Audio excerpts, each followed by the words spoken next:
Hello and नमस्कार everyone, I am doctor Megha और आज इस वीडियो में हम बात करेंगे सोरासिस के बारे में। सोरासिस क्योंकि एक ऑटोइम्यून डिसऑर्डर है, इतना वीडियोस देख के आपको मेरी पता चल चुका होगा, लेकिन आज मैं अपने पेशेंट की कुछ फ़ोटो शेयर करूँगी आपसे। बेसिकली स्कैल्प सोरासिस की फ़ोटोज़ है। 1 महीने या 2 महीने ट्रीटमेंट लेके उनमें कितना सुधार आया है और कितना वो ठीक हुए हैं ये आपको पता चलेगा। साथ ही साथ हम ये देखेंगे कि पेशेंट जो बोलते हैं आके या मुझसे जो पूछते हैं कि सोरासिस हमें बार बार क्यों आ जाता है, स्पेशली ठंड में क्यों आ जाता है, या सोरासिस हमें थोड़ा टाइम ठीक रहा फिर एक ट्रिगर पॉइंट मिल गया फिर वापस आ गया, तो वो ऐसा क्यों हो जाता है। तो आज मैं इन क्वेश्चंस का आंसर करूँगी। सबसे पहले तो आप फोटोज़ देखिए और अपने अंदर कॉन्फिडेंस लाइए कि अगर आपको सोरासिस है तो आपको निराश होने की ज़रूरत बिल्कुल नहीं है। आपका सोरासिस क्योरेबल है, सोरासिस ठीक हो सकता है और हम सक्षम हैं सोरासिस को ठीक करने के लिए।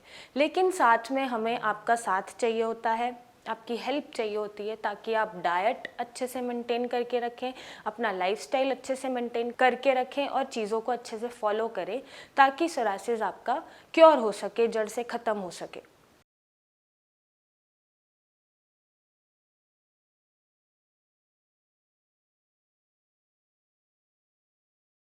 सबसे पहले तो हम ये देखेंगे आज इस वीडियो में कि सोरासिस इम्यूनिटी को कैसे अटैक करता है या कैसे इफ़ेक्ट करता है, जो आपकी खुद की स्किन खुद पे ही अटैक करके इन्फ्लेमेशन और इरप्शंस दे रही होती है। क्योंकि देखिए, आपका इम्यून सिस्टम एक जगह पे आके, इफ़ सपोज़ आपको अगर कोल्ड भी हुआ है और आपका उस समय इम्यून सिस्टम ढंग से काम नहीं कर रहा है, तो भी आपको कोई ट्रिगर मिल गया आपकी बॉडी को।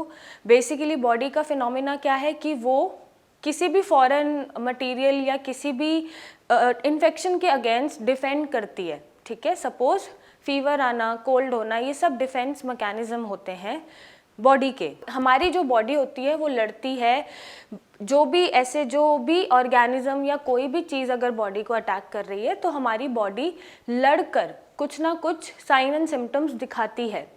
बट सोरासिस के पेशेंट्स में क्या होता है कि इम्यूनिटी इतनी ख़राब है, उनकी इम्यूनिटी काम ही नहीं कर रही है कि उन्हें लगता है कि बॉडी खुद को, जब बाहर से कुछ अटैक हो रहा है बॉडी पे, अगर इम्यून सिस्टम उनका टामाडोल हो रहा है या इम्यून सिस्टम ढंग से काम नहीं कर रहा और ऐसे में सपोज उन्हें एक छोटी सी चीज़ भी हो रही है, तो बॉडी खुद को बचाने के लिए एक्ट ही नहीं कर पाती, जिसके लिए वो खुद को ही अटैक कर लेती है। इम्यूनिटी कंफ्यूज हो जाती है कि वो अभी डिफेंड करे या अटैक करे, क्योंकि इम्यून सिस्टम ढंग से काम ही नहीं कर रहा है, आपके बी सेल्स और टी सेल्स ढंग से काम ही नहीं कर रहे इम्यूनिटी के, तो वो बॉडी खुद को ही अटैक करती है कन्फ्यूजन में। इम्यूनिटी क्योंकि ढंग से काम नहीं कर रही है और स्किन पे इन्फ्लेमेशन और इरप्शंस दे देती है। अब बेसिकली बी सेल्स और टी सेल्स हमारे इम्यूनिटी में काम करते हैं।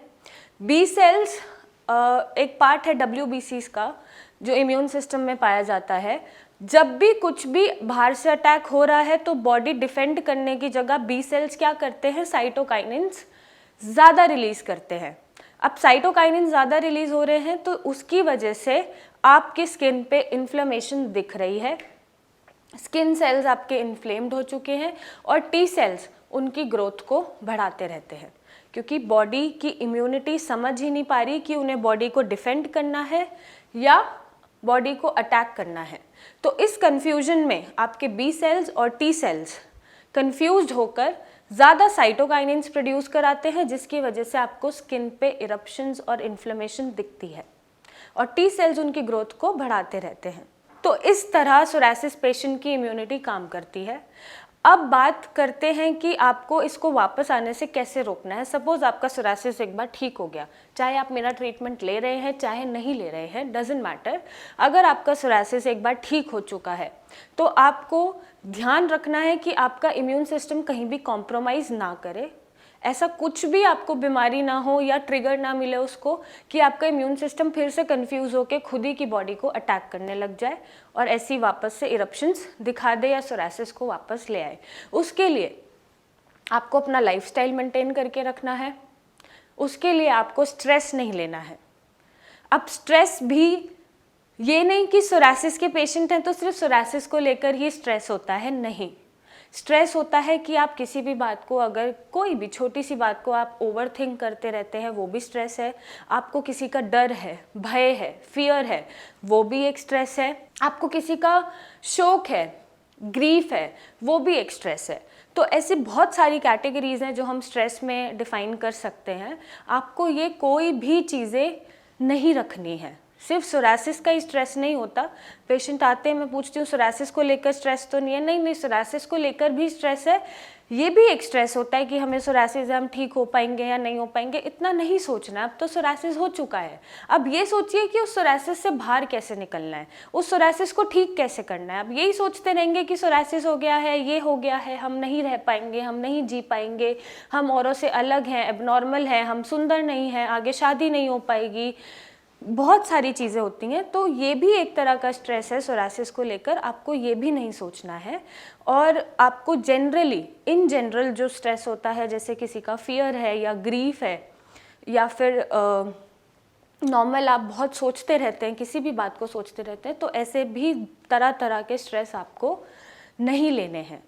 और नेक्स्ट आपको क्या करना है कि सोरासिस वापस ना आए, अगर एक बार ठीक हो चुका है, डाइट मेंटेन करके रखिए।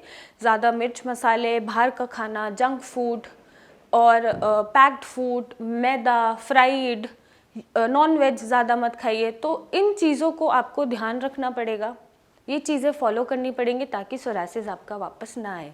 नेक्स्ट क्या चीज़ है, आपको सही से सप्लीमेंटेशन करनी है, विटामिन डी की, B12 की, या फिर और भी जो सप्लीमेंटेशंस होती है, हीमोग्लोबिन की, ये सब आपको अपनी बॉडी में एडिक्वेट अमाउंट में रखने हैं। नेक्स्ट क्या है कि आपको स्लीप प्रॉपर लेनी है।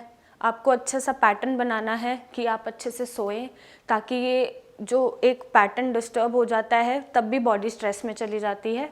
स्ट्रेस में जाने से जो साइटोकाइनेंस हैं वो ज़्यादा रिलीज़ होते हैं। तो आपको ये करना है कि ये चीज़ें आप फॉलो ना करें ताकि आपका सोरासिस वापस ना आए। और लास्ट मोस्ट इम्पॉर्टेंट, आपको अपनी स्किन ड्राई नहीं छोड़नी है।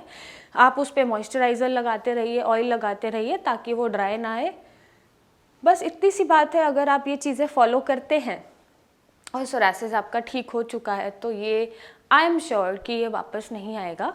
और इन चीज़ों को थोड़ा ध्यान रखना पड़ेगा, आपको खुद ही फॉलो करनी है, आपको अपने सोरासिस से खुद ही लड़ना है।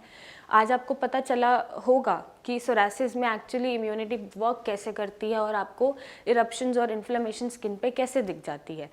अब क्योंकि आपने समझ लिया, क्योंकि आपने देख लिया कि इनको कौन सी चीज़ें हैं जो आपको नहीं रिपीटेडली करनी है और कौन सी चीज़ें आपको मेंटेन करके रखनी है, तो आई एम श्योर कि आपका सोरासिस वापस भी नहीं आएगा, ठीक भी होगा और आप हमेशा हेल्दी रहेंगे। तो आप ये फ़ोटोज़ भी देखिए मेरे पेशेंट की जो ठीक होते हैं, और मैं आपसे शेयर करती हूँ ताकि आपका कॉन्फिडेंस बढ़े। और अगर आपको सोरासिस की प्रॉब्लम है तो आप मुझे नीचे दिए गए नंबर पे फ़ोटोज़ भेजिए, मुझसे आके मिलिए, मेरी डॉक्टर्स की टीम से कंसल्ट करें, हमें कॉल करें और एक सही ट्रीटमेंट लें, एक सही क्योर लें। और हमेशा खुश रहिए, हेल्दी रहिए। नमस्कार।